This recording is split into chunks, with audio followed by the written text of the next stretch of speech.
Ahmedabad Vadodara express way પર બે truck વચ્ચે અકસ્માત. અમદાવાદ વડોદરા એક્સપ્રેસ વે પર એક ગંભીર અકસ્માતની ઘટના સામે આવી.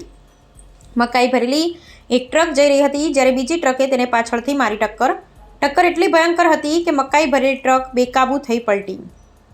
અકસ્માતને કારણે એક્સપ્રેસ વે પર ટ્રાફિક જામ, જેના લીધે વાહનોની લાંબી કતારો લાગી. ઘટનાની જાણ થતાં જ પોલીસ તાત્કાલિક ઘટના સ્થળે પહોંચી.